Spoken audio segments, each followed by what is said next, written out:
నమస్కారం. City news ముఖ్యాంశాలు.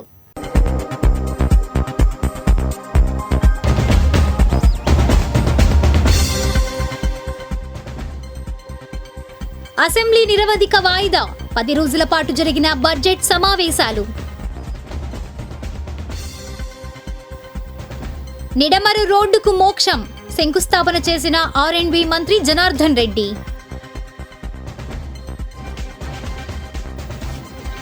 కృత్రిమ దంత వైద్యంకు ప్రోత్సాహం, వైద్య శిబిరంలో ఆరోగ్య మంత్రి Yadav voice. Mangalagiri Telugu Desam party founder MSS వర్ధంతి సభలో నివాళులు.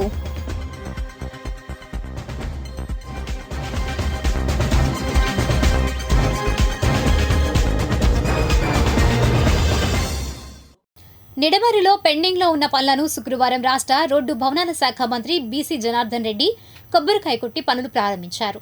ఈ కార్యక్రమంలో పలువురు అధికారులు పాల్గొన్నారు. అనంతరం మంత్రి జనార్దన్ రెడ్డి మాట్లాడారు. గత 5 సంవత్సరాల నుంచి కూడా రహదారులన్నీ కూడా పూర్తి అధ్వాన స్థితిలోకి రావడం జరిగింది. గత ప్రభుత్వం నిర్లక్ష్యం వల్ల నాటి పరిపాలనలో రోడ్ అండ్ బిల్డింగ్స్ వ్యవస్థ నిర్వీర్యం చేయడం జరిగింది.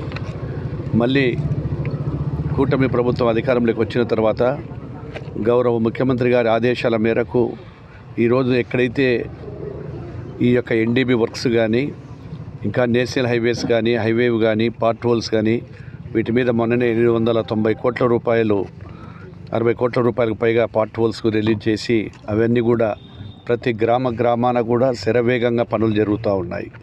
అదేవిధంగా ఇక్కడ దీనికి సంబంధించినంత వరకు దాదాపుగా 121 కోట్ల వరకు ఇది మొత్తం జిల్లాలో 121 కోట్లతో ఇక్కడ ఇది వర్క్ వచ్చేసి 25.14 కోట్లు, ఇంకొక వర్క్ వచ్చేసి మొత్తం 51.06 కోట్లతో NDB వర్కులు BVSR కానీ కాంట్రాక్టర్స్ చేస్తూ ఉన్నారు.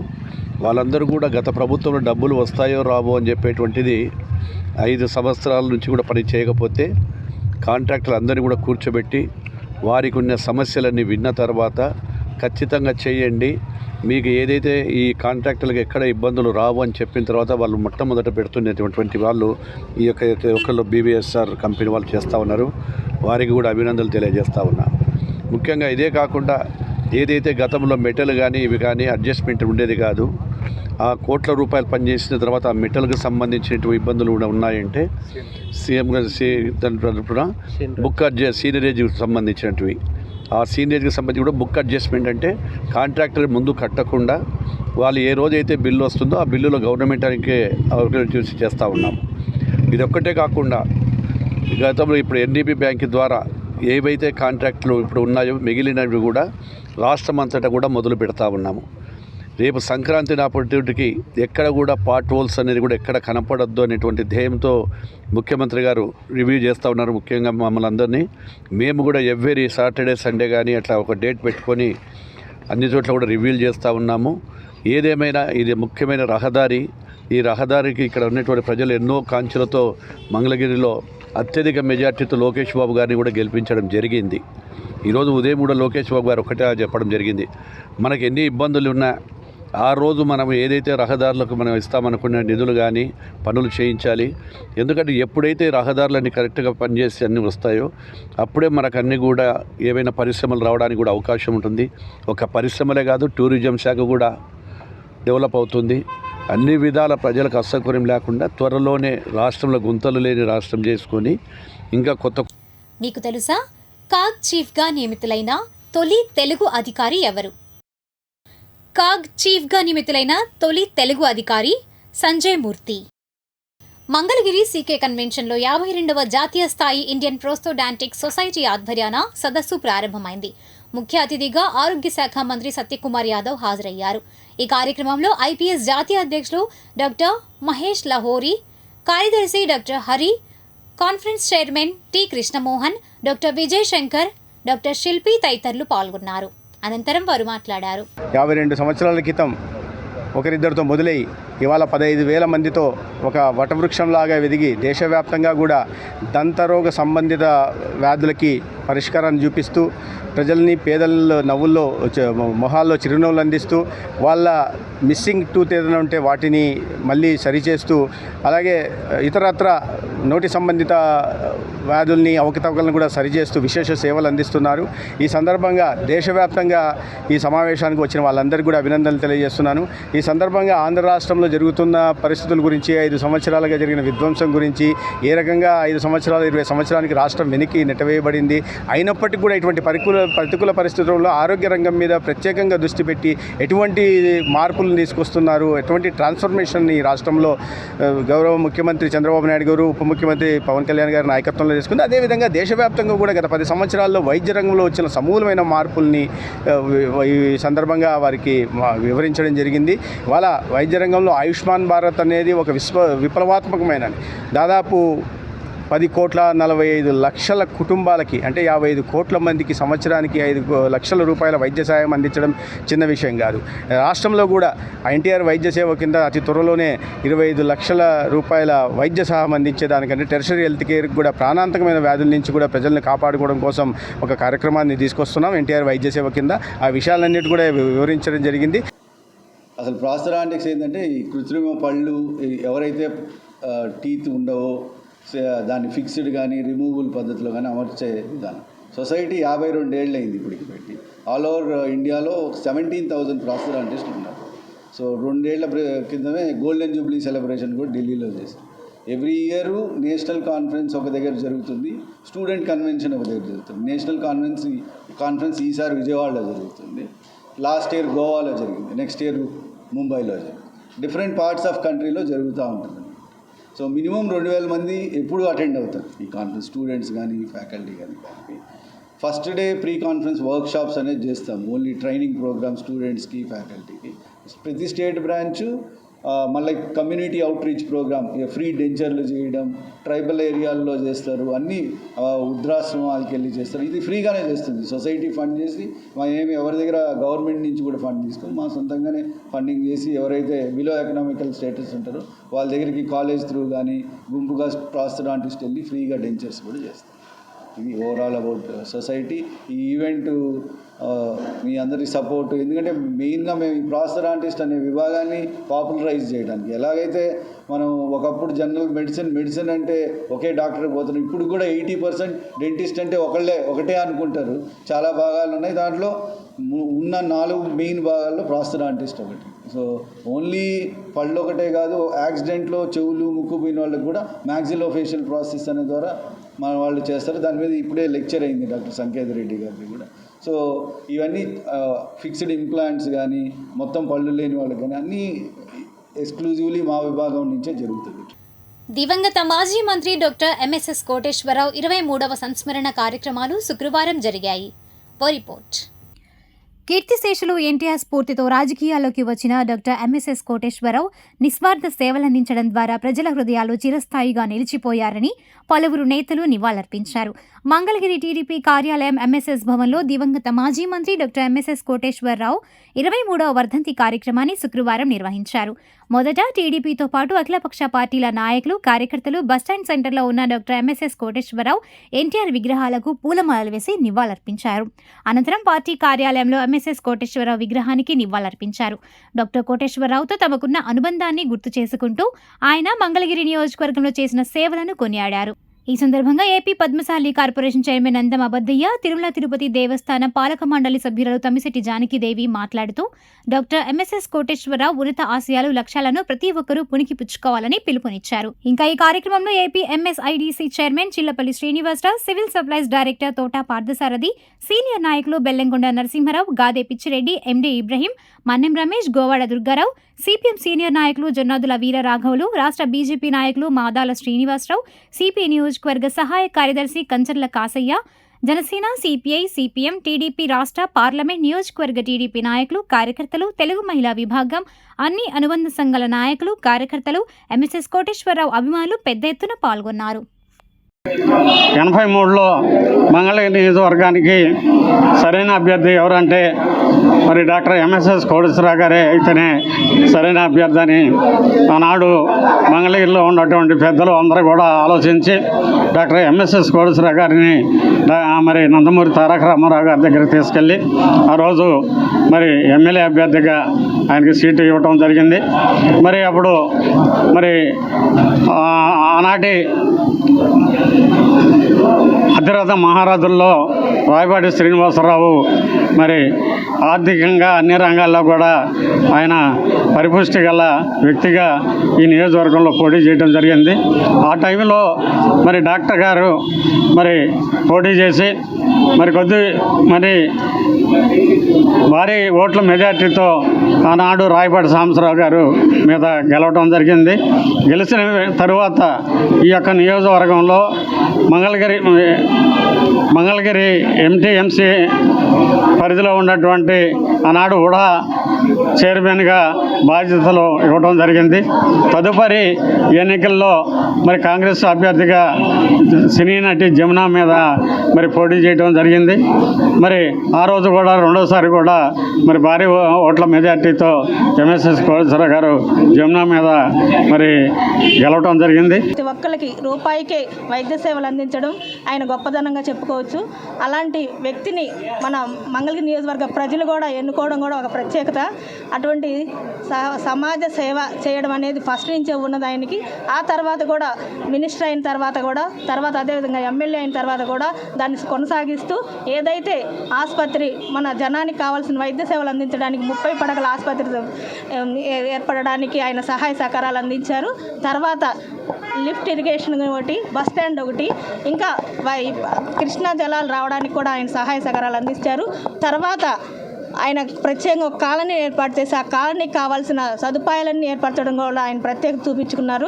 ఇలాంటి చరిత్ర ఉందంటే కేవలం ప్రజలకు ఉపయోగపడే పనులు చేస్తుంటేనే చరిత్రలో నిలిచిపోతారనే దానికి నిదర్శనమే ఎంఎస్ఎస్ కోటేశ్వరరావు గారు. అదేవిధంగా ఇప్పటి రాజకీయ నాయకుడు మన నారా లోకేష్ గారు కూడా అదేవిధంగా ఏ విధంగా జనానికి సహాయపడగలను పార్టీలకు అతీతంగా అనే ఉద్దేశంతో ఇప్పటికీ చేస్తున్నారంటే తెలుగుదేశం పార్టీ యొక్క గొప్పతనం. ఆ గొప్పతనాన్ని ప్రతి ఒక్కళ్ళు ఆ పార్టీలో నిలబడిన వాళ్ళు, గెలిచిన వాళ్ళు, అలానే ప్రతి ఒక్కళ్ళు తెలుగుదేశం పార్టీ కార్యకర్తలు కూడా వాళ్ళ మనసులో అలానే ప్రవర్తన ఉంటుంది. ఈనాటి మంచి మాట. ఒక పిల్లాడికి మీరు ఇవ్వాల్సిన గొప్ప బహుమతి ఏది అంటే పుస్తకమే. Winston Churchill. పౌర సరఫరాల శాఖకు సంబంధించిన హమాలీల కూలీ రేటు 25 రూపాయల నుంచి 28 రూపాయల వరకు పెంచారు. వివరాలు ఇలా ఉన్నాయి. సివిల్ సప్లైస్ హమాలీల కూలీ రేటు 3 రూపాయలు పెంచడం ద్వారా 252 MLS పాయింట్లలో పనిచేస్తున్న 5,791 మంది ముఠా కార్మికులకు లబ్ధి చేకూరుతోందని ఆహారం, పౌర సరఫరాల మరియు వినియోగదారుల వ్యవహారాల శాఖ మంత్రి నాదెండ్ల మనోహర్ స్పష్టం చేశారు. హమాలీల కూలీ రేటు పెంచాలని జేఏసీ నాయకులు అభ్యర్థన మేరకు పౌర సరఫరాల శాఖ ముఠా కార్మికుల జేఏసీ నాయకులతో వెలగపూడి సచివాలయం 2వ బ్లాక్లోని తన ఛాంబర్లో మంత్రి నాదెండ్ల మనోహర్ సమావేశమయ్యారు. ఈ సందర్భంగా వారితో చర్చలు జరిపిన అనంతరం హమాలీల కూలీ రేటు క్వింటాకు 25 రూపాయల నుండి 28 రూపాయలకు పెంచేందుకు మంత్రి నాదెండ్ల మనోహర్ అంగీకారం తెలిపారు. ఈ సందర్భంగా జేఏసీ నాయకులు పలు సమస్యలు మంత్రి నాదెండ్ల దృష్టికి తీసుకురాగా మంత్రి సావధానంగా విన్నారు. మరో సమావేశంలో సంబంధిత సమస్యలపై లోతుగా చర్చించి పరిష్కరిద్దామని వివరించారు. మంత్రి నిర్ణయంతో జేఏసీ నాయకులు హర్షం వ్యక్తం చేశారు. సివిల్ సప్లైస్ హమాలీలకు కూటమి ప్రభుత్వం అండగా ఉంటుందని భరోసానిచ్చారు. కూటమి ప్రభుత్వం తీవ్ర ఆర్థిక సంక్షోభంలో ఉన్న హమాలీలకు కూలీ రేటు పెంచిందన్న విషయం గుర్తు చేశారు. పౌర సరఫరాల ముఠా కార్మికులకు భవిష్యత్తులో మరింత మేలు జరిగేలా కూటమి ప్రభుత్వం నిర్ణయం తీసుకుంటుందని తెలిపారు. ఇంకా ఈ సమావేశంలో పౌర సరఫరాల శాఖ commissioner Veerapandian, MD Manveer Jilani, CITU గౌరవ అధ్యక్షులు ఉమామహేశ్వరరావు, ప్రధాన కార్యదర్శి ఉదయ్ భాస్కర్రావు, రాష్ట్ర నాయకులు శేఖర్, శివశంకర్, పివి యోహాన్, ఏఐటియుసి రాష్ట్ర అధ్యక్షులు చిన్న ఆంజనేయులు, ప్రధాన కార్యదర్శి వెంకట సుబ్బయ్య, ఉప ప్రధాన కార్యదర్శి రావుల అంజిబాబు, రాష్ట్ర నాయకులు కోట్ల మర్యాదాసు, బండారు శ్రీనిబాబు, భాష, లక్ష్మణరావు, అనిల్ తదితరులు పాల్గొన్నారు. మంగళగిరి బైపాస్లోని స్కూల్ ఎడ్యుకేషనల్ కార్యాలయం సమీపంలో సెప్టిక్ ట్యాంక్లలోని వ్యర్థాన్ని పోయడం వలన దుర్గంధం వెదజల్లుతోందని, అనేక ఇబ్బందులు పడుతున్నామని ఆ ప్రాంత వాసులు అంటున్నారు. ఈ మేరకు శుక్రవారం వారు సిటీ న్యూస్తో మాట్లాడారు. ఇది విద్యా భవన్కి సమీపంలో ఉన్నామండి మేమందరం కూడా. ఇది డైరెక్టర్ ఆఫ్ స్కూల్ ఎడ్యుకేషన్ మరి 25 మొత్తం 26 జిల్లాలకు సంబంధించినటువంటి ఆఫీసు దగ్గరలో ఉన్నాము. దీనికి సమీపంలో ఇక్కడ చూసినట్లయితే మరి సెప్టిక్ ట్యాంక్ దగ్గర నుంచి వ్యర్థాలను తీసుకుని వచ్చి ఈ సమీపంలోనే ఇక్కడ పారబోయడం అనేది జరుగుతుందండి. ఇది చాలా దారుణమైన అంశం. ఈ సమీపంలోనే గౌరవనీయటువంటి డీజీపీ గారి ఆఫీస్ ఉంది, అదేవిధంగా కన్వెన్షన్స్ ఉన్నాయి. ఇన్ని రకాలైనటువంటి ఆఫీసులు, అనేక మంది ప్రజలు సంచరించేటువంటి ఈ ప్రదేశంలో ఇటువంటి సెప్టిక్ ట్యాంక్ వ్యర్థాలను తీసుకొచ్చి ఇక్కడ గుమ్మరించి ఇంతమంది ప్రజలకు అనారోగ్యం కలిగించేటటువంటి మరి అసౌకర్యాన్ని కలిగించే విధంగా చేయడం అనేది చాలా విచారకరం. మేము ఈ కమిషనరేట్లో ఉంటామండి. ఈ వ్యర్థాలన్నీ ఇక్కడ వేయడం వల్ల నిజంగానే ఆఫీస్లో చాలా ఇబ్బందిగా ఉంది, విపరీతమైన వాసన వస్తుంది. అయితే నేను కోరేది ఏంటంటే మున్సిపల్ ఆఫీస్ వాళ్ళు వీళ్ళకు ఒక స్పెసిఫిక్ డైరెక్షన్ ఇచ్చి ఎక్కడ పారవేయాలనేటువంటి నిర్దేశితమైనటువంటి ఆర్డర్లు ఇవ్వాలి. ఎందుకంటే ఇక్కడ ఎక్కువ మంది సంచరించేటువంటి అఫీషియల్స్ అందరూ ఉండే దగ్గర, ప్రజలందరూ ఉండే దగ్గర వ్యర్థాలు వేయడం వల్ల చాలా ఇబ్బంది కలుగుతుంది. కాబట్టి దయించి మున్సిపల్ అధికారులను కోరేది ఏంటంటే ఈ సెప్టిక్ ట్యాంకర్స్ ఎవరైతే ఈ వేస్ట్ అంతా కూడా ఎక్కడైతే పడేస్తారో వాళ్ళందరినీ కూడా ఎక్కడైనా ఒక నిర్దేశితమైన ప్రదేశం ఇచ్చి అక్కడ పడేయాలని మున్సిపల్ అధికారులందరినీ కూడా ఈ సందర్భంగా కోరుతున్నామండి. ఈ సమస్య తీర్చాలని కోరుతున్నాం. తాడేపల్లి 6వ సచివాలయ పరిధిలో ఇల్లు లేని పేదలకు ఇల్లు ఇవ్వాలని కోరుతూ సిపిఐ ఆధ్వర్యాన వినతి పత్రం అందజేశారు. ఈ కార్యక్రమంలో నాయకులు కంచర్ల కాసయ్య, వెంకటయ్య తదితరులు పాల్గొన్నారు. అనంతరం వారు మాట్లాడారు. చంద్రబాబు నాయుడు గారు ఎన్నికల ముందు ప్రతి పేదవాడికి పట్టణాల్లో 2 సెంట్లు, అట్లాగే గ్రామాల్లో 3 సెంట్లు స్థలం ఇచ్చి ఇల్లు కట్టుకోవడానికి 5 లక్షల రూపాయల డబ్బులు కూడా ఆర్థిక సహాయం చేస్తామని గత ఎన్నికల ముందు ఈనాటి ముఖ్యమంత్రి చంద్రబాబు నాయుడు గారు, అట్లాగే మనకి ఎమ్మెల్యేగా గెలిచినటువంటి ఈనాడు మంత్రిగా ఉన్నటువంటి లోకేష్ బాబు గారు అందరూ కూడా వాగ్దానం చేసి తర్వాత ఎన్నికల్లో గెలుపొందారు. చాలా సంతోషం, చాలా సంతోషం. అయితే మీరు ఏదైతే చెప్పారో అది త్వరితగతిన పేదలకి 2 సెంట్ల స్థలాన్ని ఇచ్చి ఇల్లు కట్టుకోవడానికి డబ్బులు ఇవ్వాలని చెప్పేసి సిపిఐ పార్టీ ఆధ్వర్యాన ఇవాళ ప్రతి గ్రామ సచివాలయంలో పేద ప్రజలు అర్జీలు ఇస్తున్నారు.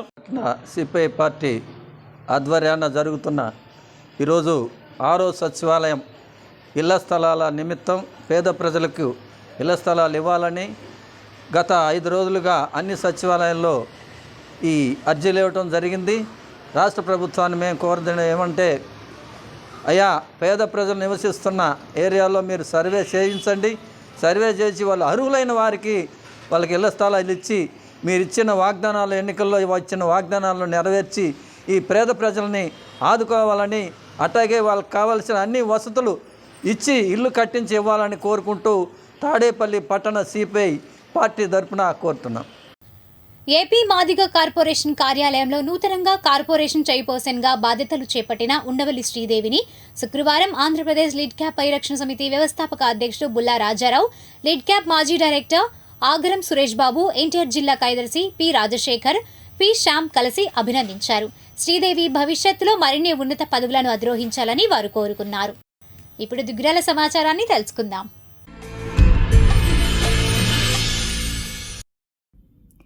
దుగ్గిరాల మండలం మంచికలపూడి గ్రామంలో ఈ నెల 25న మెగా వైద్య శిబిరం నిర్వహించనున్నారు. ఈ మేరకు శుక్రవారం మండల పరిషత్ కార్యాలయం నందు బ్రోచర్స్ను ఆవిష్కరించారు. వైఎంసీఏ యూత్ ఆధ్వర్యంలో గ్రామ పంచాయతీ కార్యాలయం వద్ద నిర్వహిస్తున్న ఈ శిబిరం నందు అన్ని రకాల వ్యాధులకు పరీక్షలు జరిపి ఉచితంగా మందులను పంపిణీ చేయనున్నారు. విజయవాడకు చెందిన సెంచినీ ఆసుపత్రి సౌజన్యంతో రక్తపోటు, మధుమేహం, ఈసీజీ, ఎకో పరీక్షలను ఉచితంగా నిర్వహించనున్నారు. ఈ కార్యక్రమానికి ముఖ్య అతిథిగా ఇన్ఛార్జ్ ఎంపీపీ షేక్ జబీన్తో పాటుగా అధికారులు హాజరు కానున్నారు. ఈ కార్యక్రమంలో పాస్టర్ పి శివాజీ, మంచికలపూడి వెంకటేశ్వరరావు, అద్దెపల్లి జయరాజ్ పాల్గొన్నారు. ఈ సందర్భంగా వారు మాట్లాడారు. 25/11/2024 దుగ్గిరాల మండలం మంచికలపూడి గ్రామంలో ది వైఎంసీఏ యూత్, అలాగే ది లేమాన్స్ ఎవాంజలికల్ ఫెలోషిప్ గుంటూరు వారు, అలాగే జీజీహెచ్ గుంటూరు వారు సెంటినీ వాళ్ళ ద్వారా ఈ మెగా మెడికల్ క్యాంపు ఏర్పాటు చేయడం జరుగుతూ ఉన్నది. ఈ క్యాంపులో అన్ని వైద్య పరీక్షలు చేసి అవసరమైన వారికి మందులు కూడా ఉచితంగా ఇస్తున్నారు. కనుక చుట్టుపక్కల గ్రామాల ప్రజలు మంచికలపూడి, మోరంపూడి, కొండూరు, పెనుమూలి, దుగ్గిరాల, చిలువూరు, తుమ్మపూడి గ్రామాల ప్రజలు ఈ ఉచిత మెగా వైద్య శిబిరాన్ని వినియోగించుకొని తమ యొక్క ఆరోగ్యాన్ని పరీక్షలు చేయించుకోవాల్సిందిగా కోరుచున్నాము. ఉచితముగా మందులు కూడా పంపిణీ చేస్తామని తెలియజేయడానికి సంతోషిస్తున్నాము. డిసెంబర్ 4న విజయవాడ జింఖానా మైదానంలో జరగనున్న ప్రజా హక్కుల సభను జయప్రదం చేయాలని కోరుతూ శుక్రవారం దుగ్గిరాల రైలుపేటలో కరపత్రాలను ఆవిష్కరించారు. ఈ కార్యక్రమానికి ముఖ్య అతిథిగా సిపిఐ ఎంఎల్ లిబరేషన్ రాష్ట్ర కమిటీ సభ్యులు లోకం భాస్కర్రావు హాజరయ్యారు. ఈ కార్యక్రమంలో జిల్లా కమిటీ సభ్యులు కుంచకర కోటేశ్వరరావు, దావత్తిని ఆంజనేయులు, గనీబేగ్, రమేష్, అమీర్జాన్, కుమార్, లక్ష్మణ్, సుబ్రహ్మణ్యం, సుధాకర్, ఎల్లయ్య పాల్గొన్నారు. ఈ సందర్భంగా భాస్కర్రావు మాట్లాడారు. ప్రజలందరూ కూడా మరి ఈ ప్రభుత్వ ప్రజా వ్యతిరేక విధానాలకి వ్యతిరేకంగా ప్రజలందరూ కూడా పీపుల్స్ 6 అనే డిమాండ్స్తో సిపిఐఎంఎల్ లిబరేషన్ రేపు డిసెంబర్ 4వ తారీఖున విజయవాడలో పెద్ద ఎత్తున రాష్ట్ర వ్యాప్తంగా ఒక ప్రజా హక్కుల సభను ఏర్పాటు చేయడం జరిగింది. ఈ సభలో ప్రజలకు ఇచ్చిన వాగ్దానాలు నెరవేర్చాలని, అలాగే పీపుల్స్ కోరుకున్నటువంటి అనేక వాగ్దానాలు ఉన్నాయి. మరి ప్రజలకు ఇచ్చిన ఈ వాగ్దానాలని మరి వెంటనే నెరవేర్చి ప్రజలకి న్యాయం చేయాలని చెప్పేసి డిమాండ్ చేస్తూ ఉన్నాము. అలాగే ఆంధ్రప్రదేశ్ నుంచి మత రాజకీయాలని నడవద్దని చెప్పేసి డిమాండ్ చేస్తూ ఉన్నాము. ఇచ్చిన వాగ్దానాలని పక్కన నెట్టి మతమనో లేకపోతే తిరుపతి లడ్డూనో రకరకాల వంకలు చూపి ఇతనిచ్చిన వాగ్దానాలని మరి మర్చిపోయి ప్రజల్ని మభ్యపెడతా ఉన్నటువంటి ఈ ప్రభుత్వాన్ని ఇచ్చిన వాగ్దానాలను వెంబడి నెరవేర్చాలని చెప్పేసి రేపు జరుగుతున్నటువంటి డిసెంబర్ 4వ తారీఖున జరుగుతున్న ప్రజా హక్కుల సభను జయప్రదం చేయాలని చెప్పేసి దుగ్గిరాల మండలంలోని ప్రజలందరూ కూడా సిపిఐఎంఎల్ లిబరేషన్ మరి పిలుపునిస్తా ఉంది. తొల్లూరు సిఆర్డీఏ కార్యాలయంలో జరిగే గ్రీవెన్స్ లో రాయపూడి, అబ్బరాజుపాలెం, బోరుపాలెం గ్రామాలకు చెందిన రైతులు తమ భూములు ల్యాండ్ పూలింగ్ ఇస్తే గతంలో 3 సంవత్సరాలు జరీబు భూములుగా గుర్తించి కౌలు చెల్లించారు. ఆ తర్వాత అధికారులు కొంత భూమిని మెట్టగా మార్చారు. అప్పటి నుండి మేము అధికారులకు వింది పత్రాలు ఇస్తూనే ఉన్నాము, కానీ పని జరగడం లేదని రైతులు వాపోతున్నారు. సిఆర్డీఏ అధికారులు రైతులను పిలిపించారు, కానీ స్పష్టత ఇవ్వడం లేదు. ఈ మేరకు రైతులు సిటీ న్యూస్తో మాట్లాడారు. ఈరోజు అబ్రాజ్పాలెం, బోరుపాలెం, రాయపూడి గ్రామాల్లో ఉన్నటువంటి గతంలో పూలింగ్కి ఇచ్చినప్పుడు జరీబుగా భూములు తీసుకొని ఆ తదుపరి ఏదో కారణాలు చూపుతూ దానిని డ్రై ల్యాండ్గా నిర్ధారించడం జరిగింది. అయితే గతంలోనే అనేక సార్లు సంప్రదించడం జరిగింది. చివరికి పరిష్కార దిశకు వచ్చే సమయంలో ప్రభుత్వం మారింది. 5 ఏళ్ల పాటు దుర్మార్గమైనటువంటి పరిపాలన ఉండటం వలన అందరూ కూడా ఈ సమస్యను వదిలేసి అన్ని సమస్యల మీద ఈ యొక్క పాలన అంతమొందించడానికి అందరూ కృషి చేయడం జరిగింది. పాలన పోయి మళ్ళీ తిరిగి చంద్రబాబు నాయుడు గారి కూటమి ప్రభుత్వం అధికారంలోకి వచ్చింది. ప్రజలందరూ ఎంతో సంతోషంగా ఉన్నటువంటి సమయం.